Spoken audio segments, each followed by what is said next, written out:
And welcome to our podcast here in Season 2, Episode 1. You may not agree with us, But I'm Maris Lowery. and I'm Eric Thomas. And we welcome you in, and we think we've got a real outstanding show for you here, wherever you're getting your podcast from. And, you know, Eric, now on all levels of football, from the National Football League down to middle school, pretty much all the preseason is done, and now the games count. The W's and L's now really start to matter. Yeah, it's time for all these teams to get down to business. And, we're going to talk like coaches talk. All the guys are tired of hitting one another. They want to go out and really put on a show, especially Friday Night Lights, which we will start with today. And actually, it's going to start with a Thursday night light, and we'll get that started with the Raleigh County report, as we will talk about the 4 high schools in Raleigh County, and that's being brought to you by Window-World of Beckley. Window-World will take excellent care of you. It's not too early to start thinking about getting your home ready for winter, and now is where you want to reach out to Window-World, and they'll get you squared away. Well, Eric, we do always talk about Friday night lights, and always to start the season, we begin on Thursday, and I think you and I are going to be the 2 luckiest broadcasters in the state of West Virginia, because I think perhaps we get the biggest and maybe the best game to start week 1, and that will be at Independence High School, defending, or actually not defending champion, but in the championship game, runner-up Herbert Hoover from AAA against the semifinalist Independence from AA. Well, what you're talking about here are 2 perennial playoff teams. They've butted head several times over the last 3 years. I think they've played, twice in the regular season, and Right. once I think they even scrimmaged. So both coaches know each other well, and I think both the personnel that we'll see on the field, it will be a playoff level game in August. One thing about it, last year they played down at Herbert Hoover, and that game took forever because it had multiple weather delays, and I think the game was scheduled to kick off at 7, and I don't think they finished before midnight, and Herbert Hoover rallied to win that game. Well, I think, you and I started watching the game. Right. If you can remember, we watched it. There was a delay. We started watching something else. I drove home, and I guess it did end around Midnight or later. Yeah. later. And Independence had a lead, and Herbert Hoover rallied to beat them at the end of that game. Yeah, like as we discussed on our pre-show before episode 1 here tonight, 67 total points scored in that game last year, and I think a lot of points will be put on the board this coming Thursday. One thing, Independence might have a slight advantage. It is home this year as opposed to being at Hoover last year. Also, the fact last year Hoover had the experienced quarterback. He's now graduated playing at Northern Illinois, a young man by name Hatfield. Now the more experienced quarterback will be with Brock Green for the Patriots. Yeah, and when you have an all-state signal caller coming back and an experienced backfield, great in the trenches. So I think the upper hand, starting out, as you said, with the home field, I think leans Independence. And of course, Eric, you and I will have that game on Video Productions Thursday, the 28th of August. We'll be on the air at 6:30. We'll kick off at 7 o'clock. I think the place obviously is going to be packed. I think we'll have a big audience watching. It's just going to be a lot of fun. And, this game at the start of the season is one of those huge games. And I think both coaches are going to embrace this because it's going to say a lot about their team right off the bat. Well, and both of these programs, this is what these coaches coach for and built their programs for, to be on a premier night kicking out. What better way to kick off high school football? We're looking forward now as we continue with our Raleigh County report. The next night, Eric, you and I, we will be at Glen Daniel, West Virginia. It'll be Doddridge County playing Liberty, the first time ever. That game will kick off at 7 o'clock. We'll be on the air at 6:30 on Video Productions. I'm looking for that. I had a chance to speak with the Doddridge County coach. He's just excited. He said, man, they've never been on TV before or streaming before. He said their whole community's excited. He told me they are 3.5 hours away, and by having the game kick off at 7, a lot of their fans won't be able to make it. So he's very fortunate that we'll be able to call the game in which they can watch it. Yeah, and a lot of coaches and communities rally around that. That's what's good about this, this product that we're putting on Video Productions. You and I talk about it at length. I mean, what better way for grandparents and people who can't travel to see their the kids play, and it's really good for all communities. And one of the things I told the coach, I said, this is my 35th year overall broadcasting, and this will be my first ever Doddridge County game. And he was like super excited about that. Really had a nice conversation with him. Yeah, today. I had a chance to see. I know they'll have some athletes. They're really good in track. Where my daughter runs track, I've had a chance to watch them in track, and they really perform well in track. So a lot of that translates with smaller schools.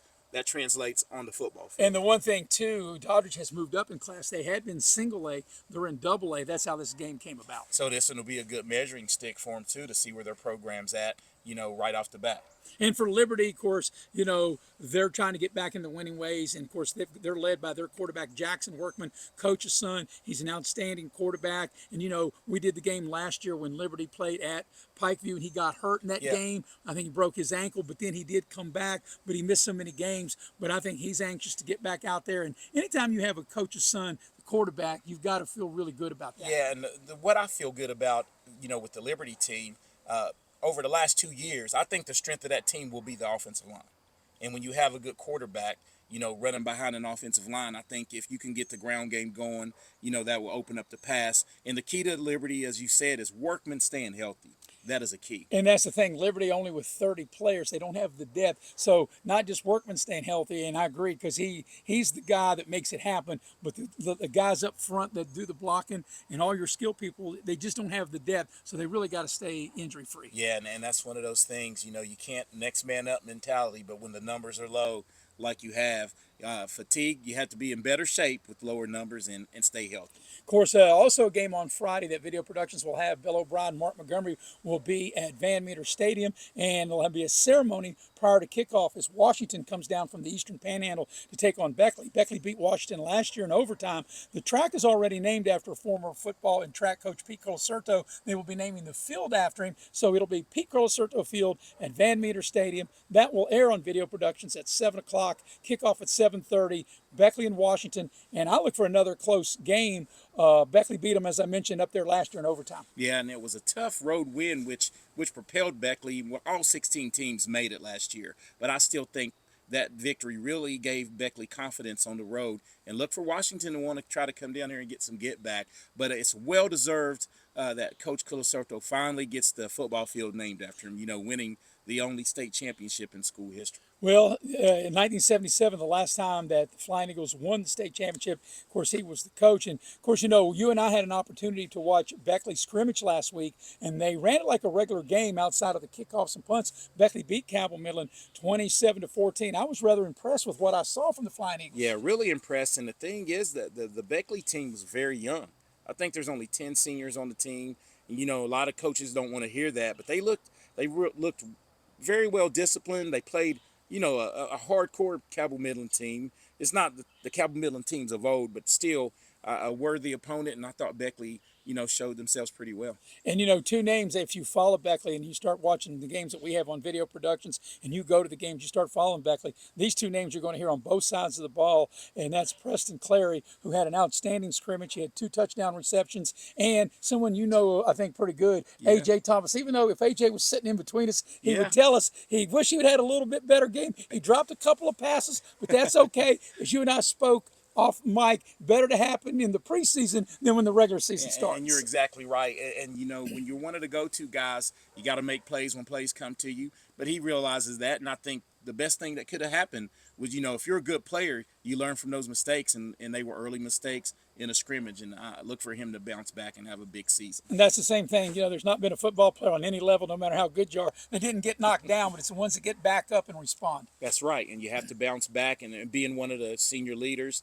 repeat, coming back off in the all-state year, it'll be magnified when he does something, that he shouldn't, as far as drops and missing tackles. And when he does it the right way, they'll just say, "Oh well, he should." Because that's what he's supposed to do, that's right? Correct. Well, here's the thing. The names Clary and Thomas, they may be on every team.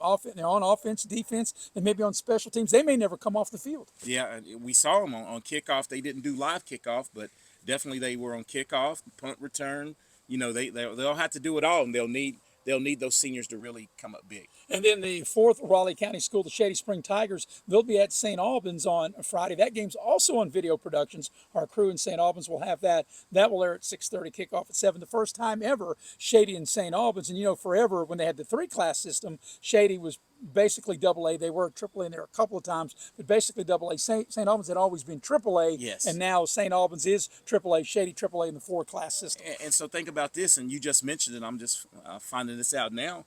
This will be the first time that all 4 county schools on the opening weekend will be televised. Right, all on Video All Productions. on Video So that's Productions. a big shout out for Video Productions with all 4 high schools in Raleigh County. Yeah, and that's big for the area, and like I said, the communities. So also, Eric, now we'll go some of the bigger games around the region. And one of the biggest games, I think, not just the region, but in the whole state of West Virginia, and that'll take place between Bluefield and Graham and Mitchell Stadium. And they always put 8, 10, 11,000 people in that stadium, as many as the stadium can hold, and a few people maybe trying to get in the back door. Yeah. That ought to be a great game. So actually, I need to ask you this, and this is as we're going down. Doesn't Graham have their own home field, or are they still going to play this No, one? this is a Bluefield home game. Okay. I don't think Graham is going to play their home games. I looked at Bluefield's schedule. This is only one of 3 home games. They have this one, Beckley, and one other team, and that's all they got. They go on the road 7 times this year. And that's one thing about Freddie Simon's teams. They've been a little bit down, based on Bluefield's success in the past, but he'll take his players anywhere. If you don't want to play him, a lot of area teams still don't want to play him, other than Independence and Beckley.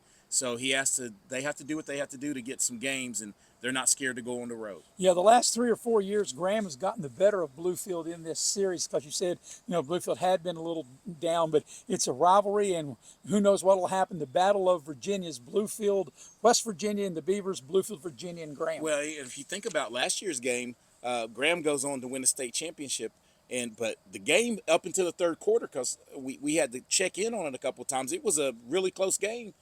In the third, and it kind of got away from Bluefield. And by the way, that game will be on Video Productions as well. That's right. So right now, we've already mentioned the first 5 games we've talked about. All 5 of them can be seen on Video Productions. And the next game we want to talk about, the Greenbrier West Cavaliers. They're playing Roane County, and I noticed, Eric, they're playing this at Glenville. Up in Glenville. Okay, so they'll be playing. I guess that's probably it's halfway. Saturday. That's going to be Saturday. Halfway yeah, I'm not through. really sure why they decided to play at Glenville. They've got a great facility, brand new football field up there, turf and everything. But the game will be at Glenville, and that will be Saturday afternoon. Well, that'll be exciting for both teams, kind of meeting up and playing. And I know Greenbrier West, led by Kelly Vaughn, former Right. All-Stater and played football at Wake Forest, is back, and I think they're looking for a big year in single A ball. Yeah, that's another thing. Yeah, Greenbrier West being single A, Roane County double A team, and so that's a big step up for Greenbrier West. And Greenbrier West will find out a lot about them in this opening week. Yeah, and a lot of turnover, at Greenbrier West, but they're well coached, and those guys are usually ready to play. Another game we talked about before we turned the mic on, Princeton will open up the season at Capital. Of course, Princeton had always been in the big class, and last year they stepped down to AAA. Capital, the first time ever into AAA. They'd always been in the big class, so they lost enrollment. They'll play that at Lately Field on Friday. And this is an interesting, contest with Capital, being coming back down, and I think they got their old coach back as well. They do. And Coach Carpenter, Coach yep. Carpenter, and that changes a lot because the discipline in the program, will be back and get some more of those guys to come out and play. But Princeton, what you can say, they have the best quarterback in the state, in Chance. What's his name? Barker. Chance Barker. Yeah. That was a fun. I know it was. He actually took Eric's daughter to the prom, so that's why Eric acted like he didn't know who he was. I think I can squeeze that out there, yeah, right? But anyway, with him coming back, and they have weapons, and Monster on the outside, and I think their offensive line completely back, and that's huge for any quarterback. So look for Princeton. They'll be able to score.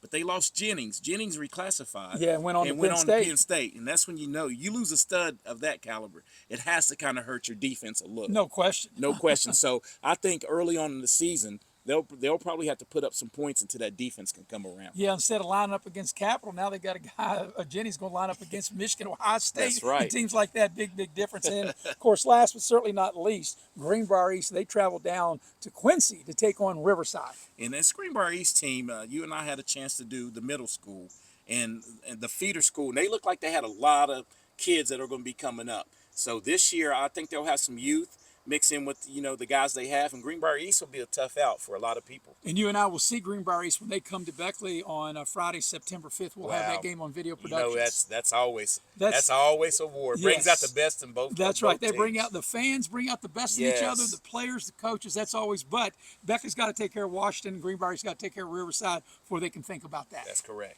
All right, now we're going to switch gears to college football, and your college football segment is brought to you by Massey Power Sports. Power your your adventure with Massey. And of course, Eric, we're going to start at the beginning. Number 1 plays number 2. Of course, your son Peyton is in Columbus. He'll be at the game. It is Texas, the number 1 team, at the Ohio State. Ohio State number 2, because they're home, are a slight favorite. Many people think Texas is going to win the game because they have their quarterback is just a tad more experienced. But I'm not buying that Ohio State is having championship letdown or hangover. I think Ohio State is too talented for that. Well, they just reload, and the guy that doesn't have a lot of experience is a 5-star guy. That's right. So transferred in from Alabama. So when you have that pedigree, you go out, you practice spring ball, you're going against the ones of Ohio State. I think it'll just come back down to turnovers and who wins that battle, because I think even with Texas, you can give them slight edge at quarterback, and their defense, they have a lot back, but Ohio State reloads. So I think playing in Columbus, it'll be a fever pitch there, and I'm looking forward to that high noon kickoff. Yeah, the only thing that might help Texas, maybe that it's a noon kickoff as opposed to a night game. Well, they tried to.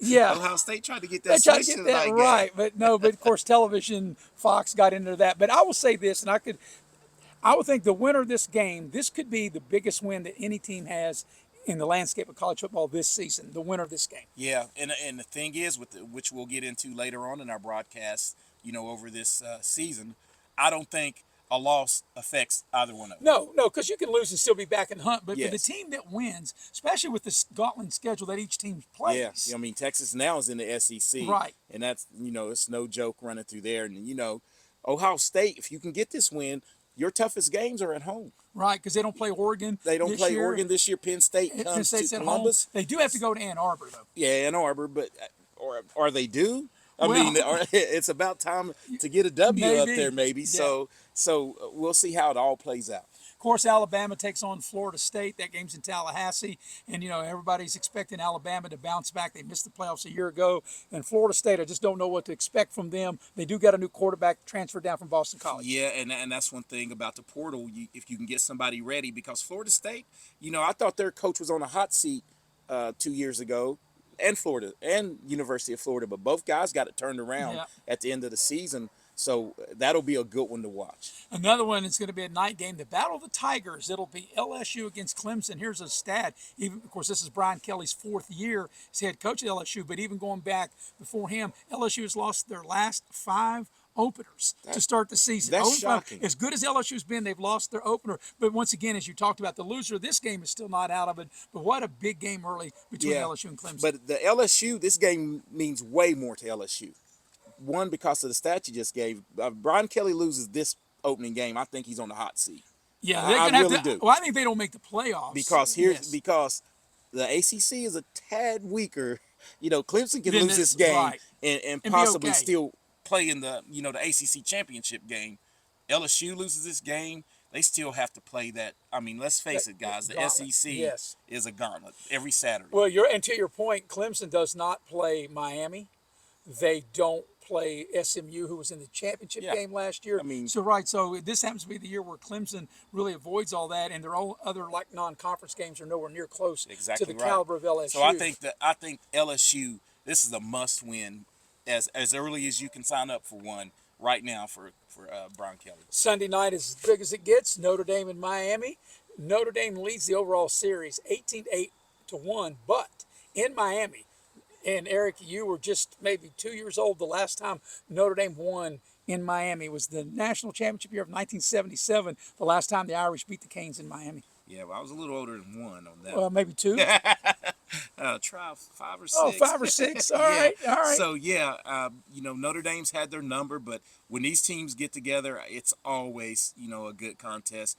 The last time they played, it was 2017. Yeah, And Miami beat them pretty bad. In fact, I can even take you back a little further. This will be the 40th anniversary of the 1985 game, Jerry Faust's last game. And I'm sure you've seen the video when Jimmy Johnson was poured on them and they beat them 58-7. Yep. That is what kind of really geared up the Catholic versus convict in the brawl that they had to start the 1988 game. Wow, man, that's college football right there. But I really think, and this is going to surprise you, but I give Notre Dame the edge in this game. Even with Miami's transfer at quarterback, I just think Notre Dame's well coached. That defense, I mean, they have the defense and the coaches. I think they could possibly make it back to the national championship game again. Well, the one thing for the Irish, they'll have a new defensive coordinator. Al Golden, who was there, goes back to the Bengals. So they brought in a new defensive coordinator.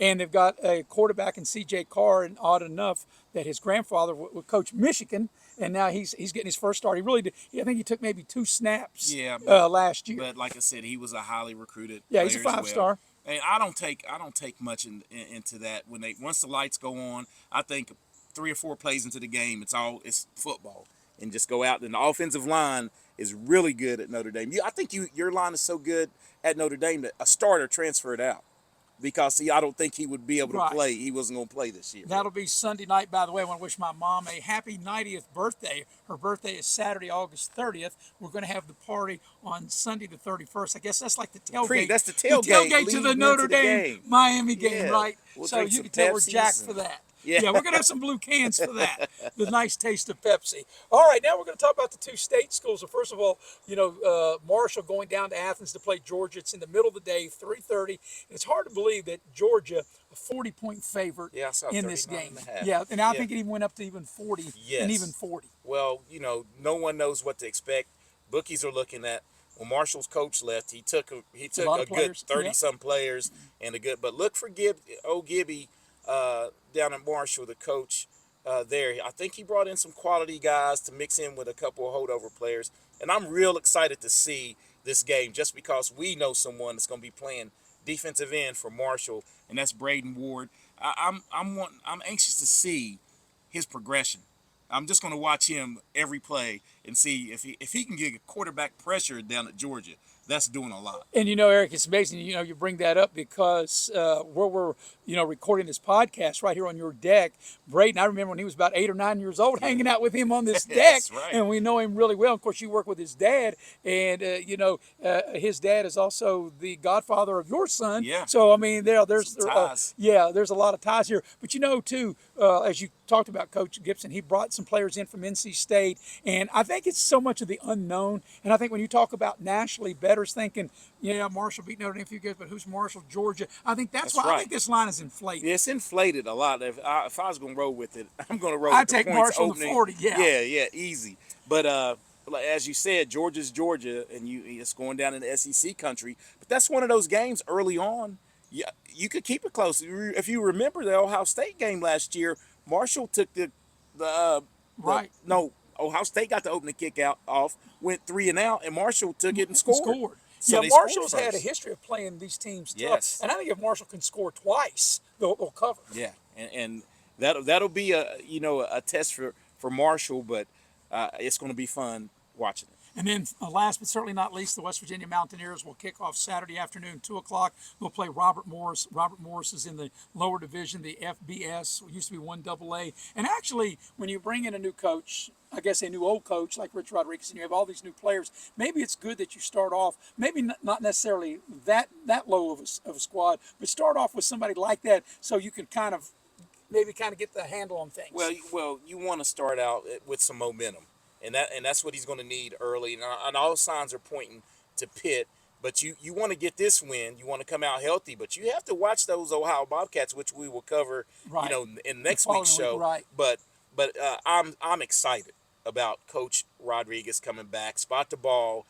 He's won. He's grown. He wishes he probably never would have left, but it's good to have him back in the fold. And I think you can tell by the season ticket sales. I think they're higher than they've ever been. Yeah, 38,000 season ticket sales. So you know right there that the enthusiasm in the state and the boosters and everything's back. When I said higher, I mean in price and in number of tickets, definitely. and in number of season tickets sold. It's the most expensive season ticket package they've had, and they've sold the most season tickets. And also, I think look for a lot of people to play on Saturday. I think the tempo, the way W wants to play, they're going to be running in a lot of different players. And the thing though, when you have this turnover with the portal, new coaches now can't blame the old road regime. Right. You can't say, well, that's their players. No. This is what you're bringing in. You still have to have a recruiting cycle, but everybody that he's really put on his team is obviously somebody he feels comfortable with, to try to get at least 6 or 7 wins this season.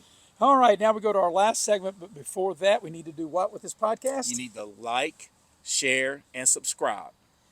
and that's the It's Warden. Warden Broadcast Network. That's right, Warden Broadcast Network. And we got to have a big shout out to Regina Thomas. Regina, the founder of the podcast, producer and director. She's like Miss Everything. You definitely married up. I don't know if she married down, but you definitely married up. I'll take that one. All right, I'm sure you will. All right, our final segment, the National Football League, and that's being brought to you in part by Modley's. You can reach Modley's at 304-253-HELP. Well, Eric, all the preseason is done.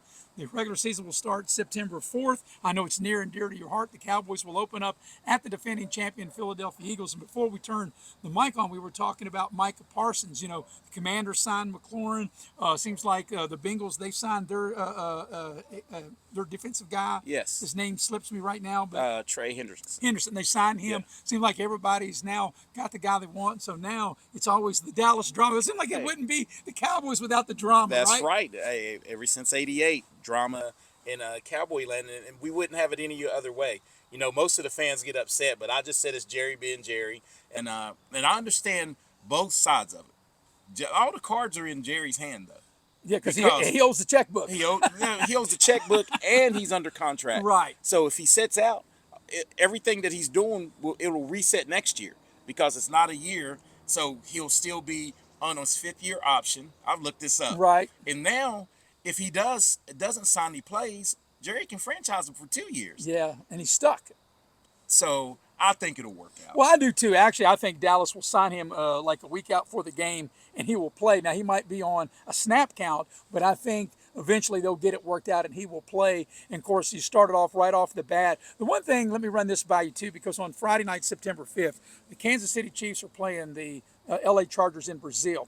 And the Charger fans are upset with the NFL because they don't get to see the Chiefs come to their stadium. Because, in my opinion, I think I'm okay with the games in London, the games in Germany, Brazil, wherever you want to go. I just don't think they should play division games out of the country. Yeah, I totally agree with you there because that's near and dear to everyone's heart.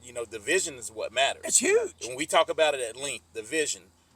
You have to be champion of your division to get a good seed in the playoffs, and I think they have a right to be angry at this. Well, not only that, this rivalry goes back to the old AFL days of the 60s when the Chargers were in San Diego, the Chiefs and the Chargers, and here you are, you're paying more absorbent for tickets, and you want to see the icon in Mahomes and Kelsey. How many more years is Kelsey going to play? Andy Reid going to coach? You want to see that. You should never have to play a division game on a neutral site. Yeah, and I totally agree with that one. And let's rewind back to Dallas and Philly. I like how the NFL set that one up because, these teams hate one another.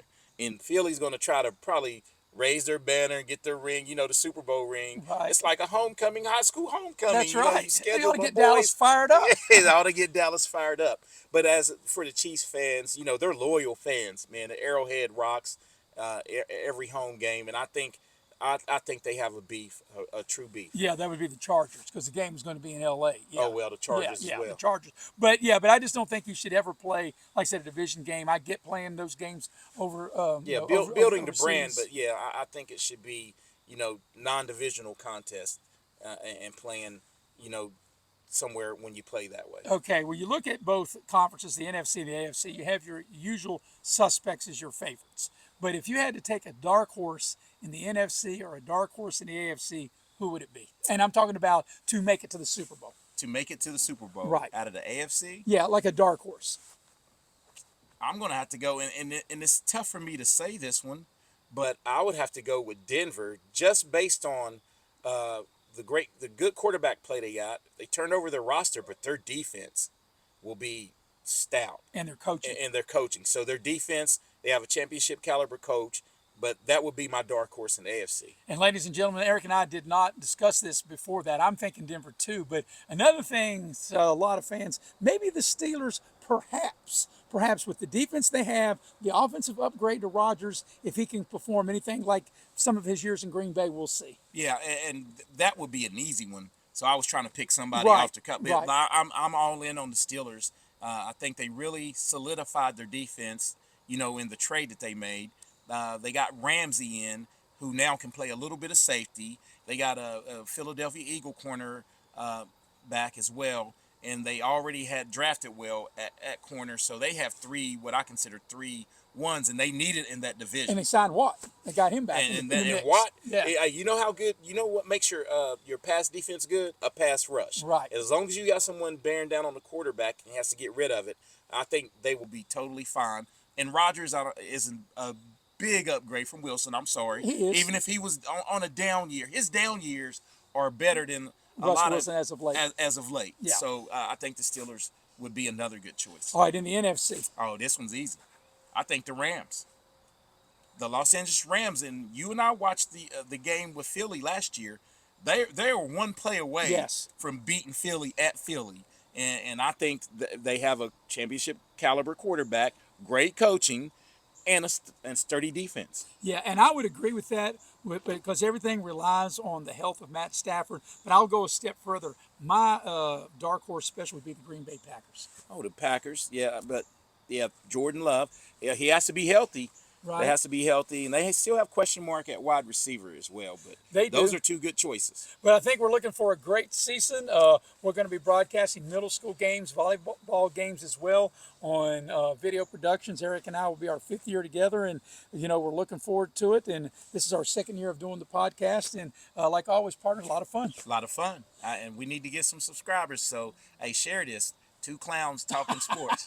Like it, share it, like it, subscribe. To Warden Broadcast Network on YouTube. Also, want to add a couple things, too, that we will be out and about. We will be, sooner than later, we'll be at Pasquale's Italian Restaurant. Love that food, Mamma Mia. Yeah, come get you some meatballs. That's right. Meatballs. Love me some meatballs. Also, we'll be at Chick-fil-A. Of course, obviously can't be at both locations on the same night, but one night we will be at the Beckley Galleria, and another night we will be at Harper Road. And also, if you can, leave in the comments if you have a question for Eric or I, or if you want to call me out or call Eric out of something we said, or maybe we didn't say, please drop that in the comment section, and we will definitely address that in our next podcast. So for my partner, Eric, I'm Maris Lowery. This podcast, you may not agree with us. But till next time, have a great evening.